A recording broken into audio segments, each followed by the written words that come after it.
In the amen, truth takes its stand with faith and love, hand in hand. Jacob heard that Laban's sons were saying, "Jacob has taken all that was our father's."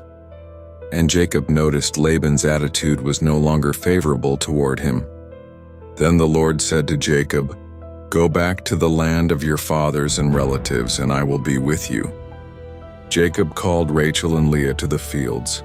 He explained Laban's deceit and God's blessing upon him. They agreed, "Do whatever God has told you." Jacob put his children and wives on camels, gathered his possessions, and secretly fled while Laban was away. Unknown to Jacob, Rachel stole her father's household idols. On the third day, Laban learned Jacob had fled. He pursued them for 7 days, overtaking them in the hill country.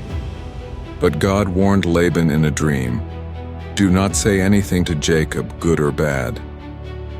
Laban caught up with Jacob and accused him, "Why did you deceive me and steal my gods?" Jacob protested, not knowing Rachel had taken them. Rachel hid the idols in a camel's saddle and was not discovered. Finally, they made a covenant. They piled stones as a witness, calling the place Mizpah. Laban said, "May the Lord watch between you and me when we are absent from one another." Early the next morning, Laban kissed his grandchildren and daughters, blessed them, and returned home. Jacob went on his way in peace. As Jacob went on his way, angels of God met him. He said, "This is God's camp," and named the place Mahanaim. Jacob sent messengers to Esau, saying, "I come in humility with flocks and servants." The messengers returned, "Esau is coming to meet you with 400 men." Jacob was greatly afraid. He divided his people, flocks, and herds into 2 groups, hoping some might survive if Esau attacked. Then Jacob prayed, "O God of my father Abraham, deliver me from the hand of my brother Esau. I am unworthy, but you have promised to bless me." Jacob prepared a generous gift for Esau: goats, camels, cattle, and donkeys, sending them ahead in groups with servants to soften his brother's heart. That night Jacob sent his family across the river. Left alone, a mysterious man wrestled with him until daybreak.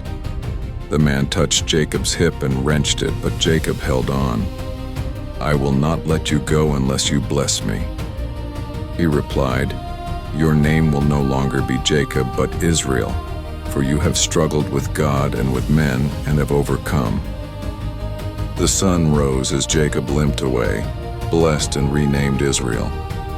He marveled, saying, "I saw God face to face, and yet my life was spared."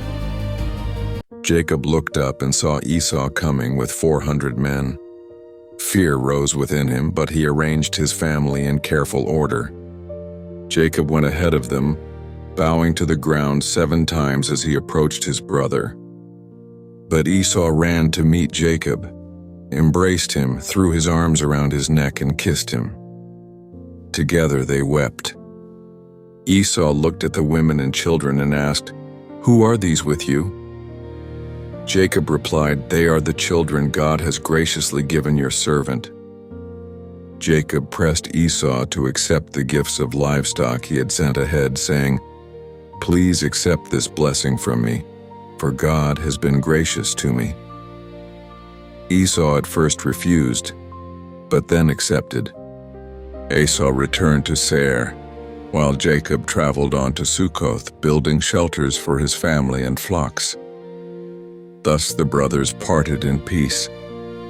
Dinah, the daughter of Leah and Jacob, went out to visit the women of the land. Shechem, the son of Hamor the Hivite, saw her, seized her, and defiled her. Yet he grew attached to her and spoke tenderly to her. Shechem spoke to his father Hamor, "Get me this young woman as my wife." Hamor came to Jacob to speak of marriage, while Jacob's sons burned with anger at the outrage against their sister. The sons of Jacob answered deceitfully, saying, We cannot give our sister to one who is uncircumcised. If every male among you is circumcised, then we will intermarry." Hamor and Shechem agreed, and all the men of the city were circumcised. On the third day, when the men were in pain, Simeon and Levi, Dinah's brothers, took their swords and attacked the unsuspecting city, killing every male. They killed Hamor and Shechem, rescued Dinah, and plundered the city. Jacob said to Simeon and Levi, "You have brought trouble on me by making me obnoxious to the peoples of the land. We are few in number, and they may unite to destroy us." But they replied, "Should he have treated our sister like a prostitute?" God said to Jacob, "Go up to Bethel and settle there and build an altar to the God who appeared to you when you fled from Esau." Jacob told his household, "Get rid of your foreign gods, purify yourselves, and change your clothes. Then let us go to Bethel." They gave him their idols and earrings, and Jacob buried them under an oak at Shechem. As they traveled, the terror of God fell on the surrounding towns so that no one pursued them. Jacob built an altar at Bethel and called the place El Bethel, because there God had revealed himself when he fled from his brother. God appeared to Jacob again, saying, "Your name is Jacob, but you will not be called Jacob any longer. Your name will be Israel. I am God Almighty. Be fruitful and increase. A nation and a community of nations will come from you." As they journeyed, Rachel went into hard labor and gave birth to Benjamin.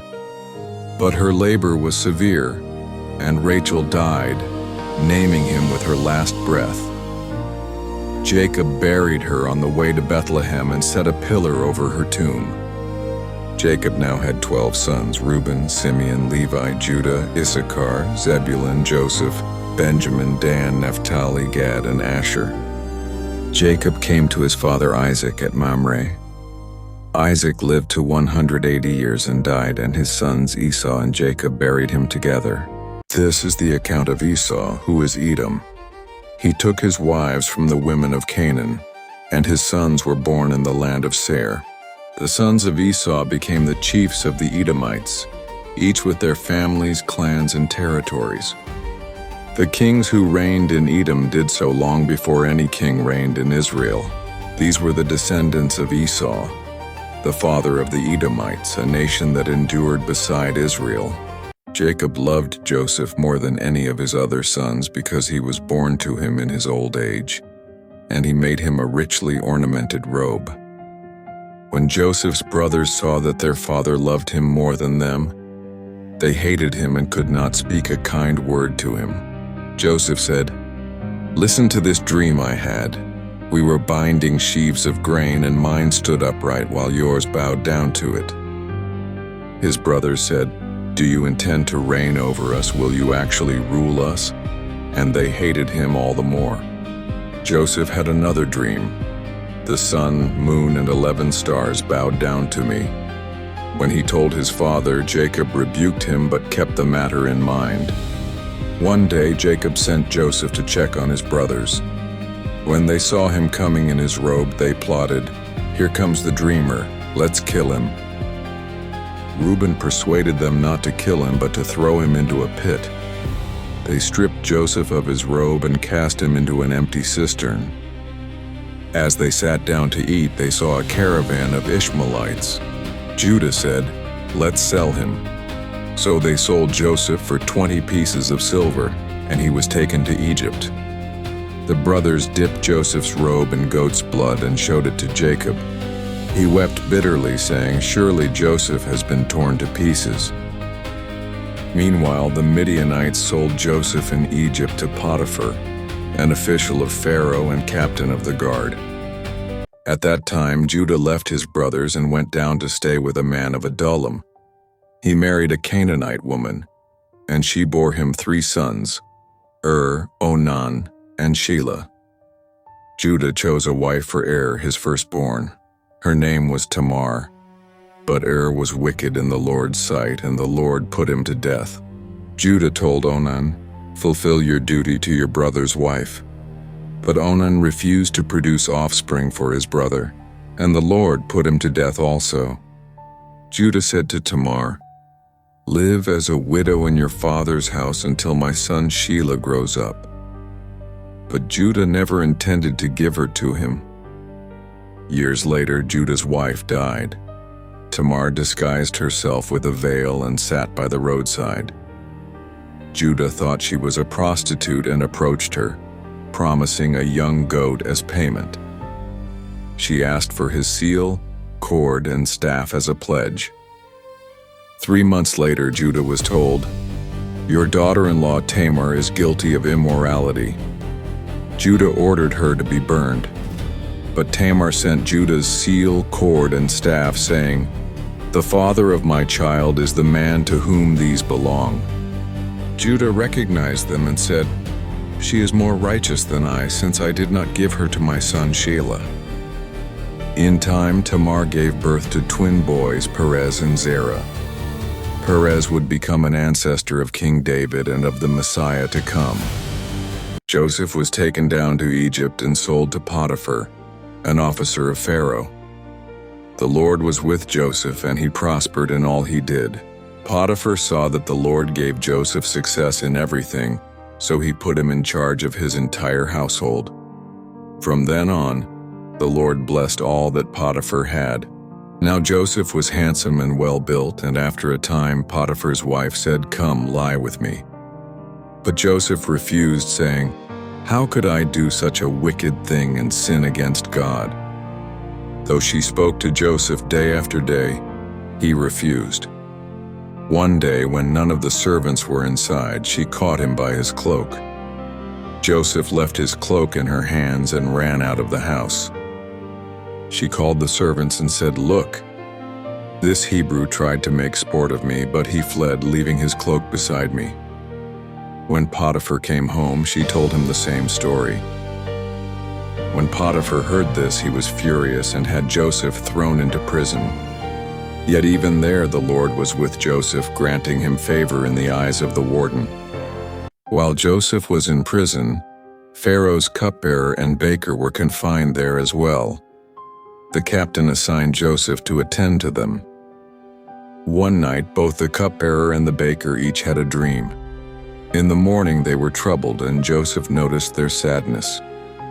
Joseph said, "Do not interpretations belong to God? Tell me your dreams." The cupbearer said, "In my dream I saw a vine with 3 branches. It budded, blossomed, and clusters of ripe grapes appeared. I took the grapes and squeezed them into Pharaoh's cup." Joseph said, "The 3 branches are 3 days. Within 3 days Pharaoh will restore you to your position, and you will put the cup in his hand once more." The baker said, "I too had a dream. On my head were 3 baskets of bread. In the top basket were baked goods for Pharaoh, but birds came and ate them from the basket." Joseph replied, "The 3 baskets are 3 days. Within 3 days Pharaoh will lift off your head and impale your body, and the birds will eat away your flesh."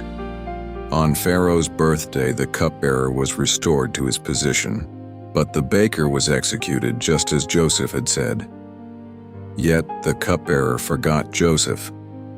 Follow, like, and subscribe for the conclusion of the book of Genesis, chapters 41 to 50,